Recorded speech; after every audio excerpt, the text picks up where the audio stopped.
We begin the top of the hour with a track of today's forecast. Thank you for joining us for THV 11 News at noon. I'm Jurnee Taylor here with meteorologist Tracy Bean. And Tracy, you're having a closer look at potential storms that could happen tonight. Tell us more. That's right. We do have potential for a few storms. It is certainly not going to be widespread. It's going to be very scattered, more central and northern in the beginning of the day, and then this evening in the overnight hours. We're going to talk about southern Arkansas. But let's talk about those temperatures right now. It is 79 degrees out there, feeling nice. We're seeing cooler and drier air make its way into the state. We still got some 60s there in Harrison and Mountain Home. You can see that warmer area, and to our south, we're looking at 82 there in Camden. So the good news is we're going to start to see this cooling for all of us now throughout the day. We're going to see a mix of sun and clouds today, those light winds, but we are going to start seeing some of the chances for those scattered showers and a few thunderstorms to start popping up, especially as we're hitting that max heating of the day, 81 for a high, and then that's going to continue through the evening hours. Now, some of these storms could be strong to severe, and take a look here. We've got that cooling air mass that's making its way. So as that does, we're going to see a lot of that storms start to pop up here in northern Arkansas, and they're going to make their way east as well, and then this evening again to the south. Now, we do have the potential for some severe weather, so we're going to talk more about this. It is that marginal 1 out of 5, so we'll talk more and time everything out coming up in a few minutes. All right, Tracy, thank you. Well, in its 5th day, a cash reward is on the line in the search for that escaped Arkansas inmate.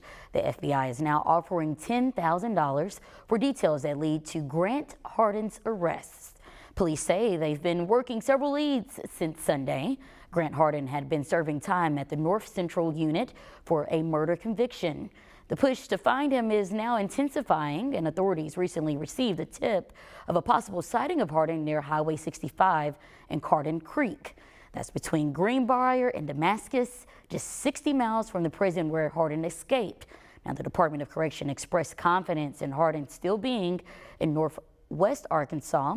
According to Faulkner County Sheriff's Office, nothing turned up from their search of the area.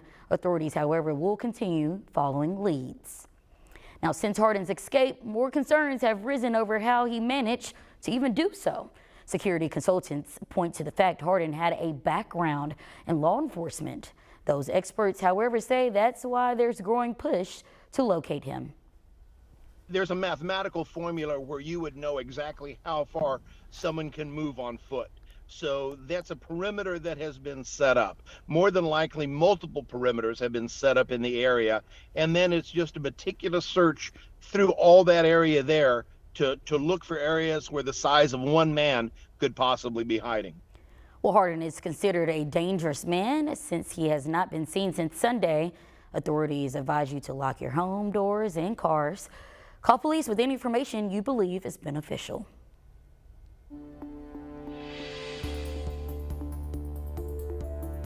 We are looking for you. I want you to know that we won't stop. We will not stop. Day and night, 24 hours, we will not stop. Well, that voice you just heard is a woman looking for answers after her mother disappeared more than 2 weeks ago. Joynell Brandon was reported missing in Pine Bluff more than 2 weeks ago. It prompted THV 11 to reach out for any updates. Pine Bluff police say the case is still open. We reached out to the Morgan Nick Foundation, who shared the importance of diligent work to find missing women. We have to fight for missing women. They don't just simply disappear into thin air. Missing adults don't tend to get media coverage. They're just not deemed critical. There are lots of us on the outside, lots of nonprofits, lots of search and rescue groups, you guys, the media, who are highlighting these cases and bringing the importance back. With the limited details provided, you're encouraged to help the Brandon family by calling police with any details that could lead to Joynell's discovery. Well, according to UAMS, majority of fatal infant deaths happen because their car seats wasn't installed properly. Parents, let this be a reminder, there's no compromise for your child's life.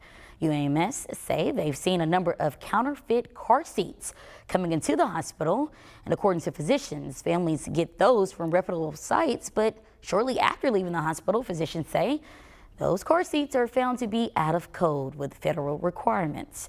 There's also the mistake of not installing the car seat properly that could make for a preventable mistake. You always want to make sure that they have the chest strap at the at the nipple line, that they are appropriately fastened into the 5-point harness, and that when you look at the car seat again, it's important to make sure that the manufacturer labels on the side. When buying a car seat, look out for missing pieces. That's the biggest red flag that should tell you the product is unsafe. The Arkansas Oil and Gas Commission approved a royalty rate for lithium production. Landowners in 3 counties will be paid for the lithium extraction from their property. It's the first of its kind precedents for a growing industry. When put into perspective, this could add up to $546 annually per acre.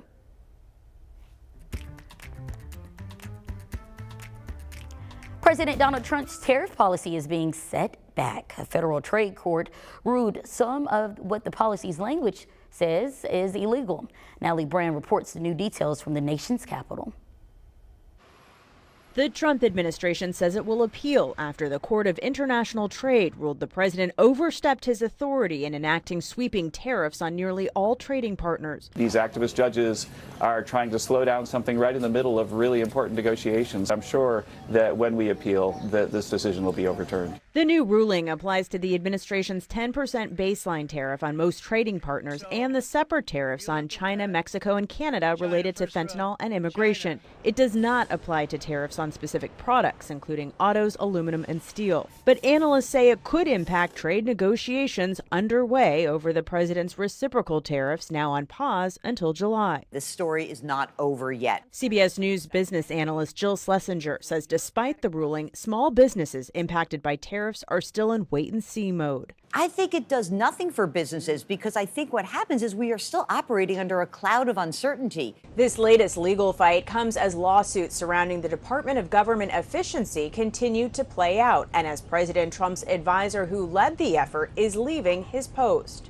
In a post on X Wednesday, Elon Musk said he would like to thank President Trump for the opportunity to reduce wasteful spending. In an exclusive interview with CBS Sunday Morning, he criticized the president's tax cut and spending bill that narrowly passed the House 1 week ago. I was disappointed to see the massive spending bill, frankly, which increases the budget deficit. As a special government employee, Musk could only serve the administration 130 days in a calendar year.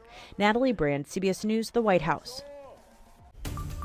Well, we have sunny skies and a few clouds out there right now, but we do have a marginal risk for some severe weather as we're heading into the late afternoon and the overnight hours. Let's talk about timing and what you can expect as we're heading into the weekend coming up in my forecast.